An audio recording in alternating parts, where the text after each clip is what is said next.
In this tutorial, I'm going to discuss a programming question, first unique number. So the problem statement is given a queue of integers. We need to retrieve the first unique integer in the queue. And we have to implement this class. So the first one is the constructor method in which we have to initialize the object with the numbers in the queue. So we passed array of numbers while creating an object, and then we have two methods. So the first method is show first unique. So whenever this method is called, it returns the first unique integer of the queue, and it returns -1 if there is no such integer, if no unique element is found. And this method add, it will take integer value as an argument and it will insert value to the queue. So now let's understand this problem statement through an example. So in the first example, you can see when we are creating an object of this class first unique, we are passing an array of numbers while creating an object, and this array of numbers will be initialized in constructor and it creates this object first unique. And now we have added this number 2, 3 and 5. So if you can imagine in a queue, so in queue, so what's the property of queue? So queue is a first in first out data structure. The element which we include is the first element to be dequeued. So we have to think in terms of insertion order as well. So let's say if we insert 2, 3, 5, so all the three elements are unique, but the first unique element is 2. So 2 is inserted first, so we have to return 2. Then we add 5, so let's add 5, and again when we call this method show first unique, it will return 2. Then we add 2. So now this time 2 is not unique, so we have to move to next element which is inserted after 2. So it is 3 and it's unique, so we return 3, and then we added 3 as well. And now when this method is called show first unique, so all of the elements are repeated twice, so none of them are unique, so we return -1. Now let's see the second example. So in the second example, when we created the object of this class, we passed an array of numbers in the constructor to initialize this queue, and after that we call this show first unique method, and none of the elements are unique, I mean all of them are 7, so we return -1. Again we add this number 7, and again we add, then after that we add 3, 3, 7 and 17, and after that when we called show first unique, so only one element are unique in this queue, which is 17, so we return this unique number 17. So we have to return the first unique integer, so which is inserted first in the queue. So let's discuss how we can solve this problem. In this problem, whenever the show first unique method is called, we have to show the first unique number based on insertion order. So by simply using an array or hash map to keep each element and its frequency won't solve this problem, as we have to maintain its insertion order as well. Although we can use linked hash map to solve this problem, but to check whether which element is occurred once or more than once, we need to iterate all the elements of a map, and in this case our time complexity is big O of n. So let's see how we can solve this problem by using a toSet.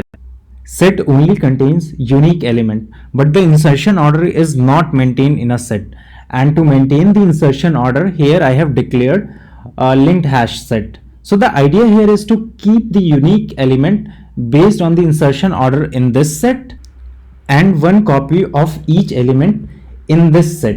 So if next time the same element comes, we will remove it from the unique set. So whenever the show first unique method is called, we will return the first element of this set, unique set, and it is always be the first unique element based on insertion order. So let's visualize this approach.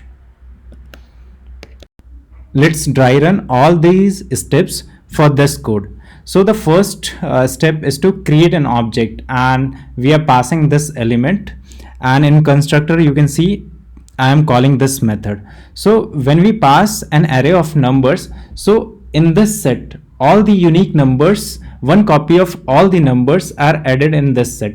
So let's add 2, and 2 is not previously present in this set, so also add them in unique set.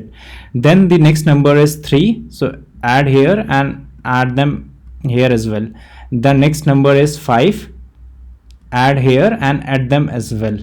So now the next step is to call this method show first unique. So when this method is called, so this set is not empty, so this set is not empty, so this condition is skipped, and we return its first element. So we return this one, so we return 2, so we get the correct output, which is 2. Then we added 5, so in this set 5 is already there, so when we add this value 5, it returns false. It means the one copy is already present, so we have to remove it from this unique set. So let's remove it from there, and then we again call this first unique, and it is not empty, so we return its first element, which is 2.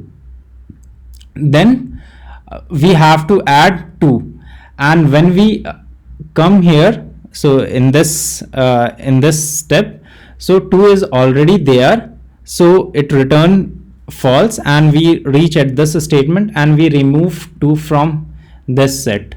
And when we remove this 2 from this set, the next step is to call show first unique. So when we call this method show first unique, and this set is not empty, so we return its first element, and this time the first one is this one, so we return 3.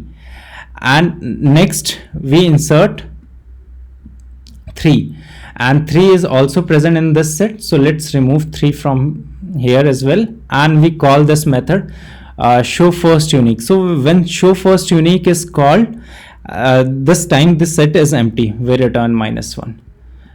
So this is how we can solve this problem using 2 sets. So let's quickly revisit what we have did. So in the constructor, we get array of numbers, and I am iterating this array of numbers, and I am calling this add num method, and this is how we can add the number in both the sets. So I mean, this set is always contain one copy of a number, and this unique set always contains the unique element based on insertion order. And then whenever this method is called, so we if the set is not empty, we return its first element, which is the first unique element based on insertion order. And let's talk about its time and space complexity. So its space complexity is O(n), so we are using extra space, and whenever this method is called, we return the first unique in constant time, so it is O(1). So that's it for this video tutorial. For more such programming videos, you can subscribe our YouTube channel. You can visit our website, which is https://webrewrite.com. Please don't forget to like this video, and thanks for watching this video.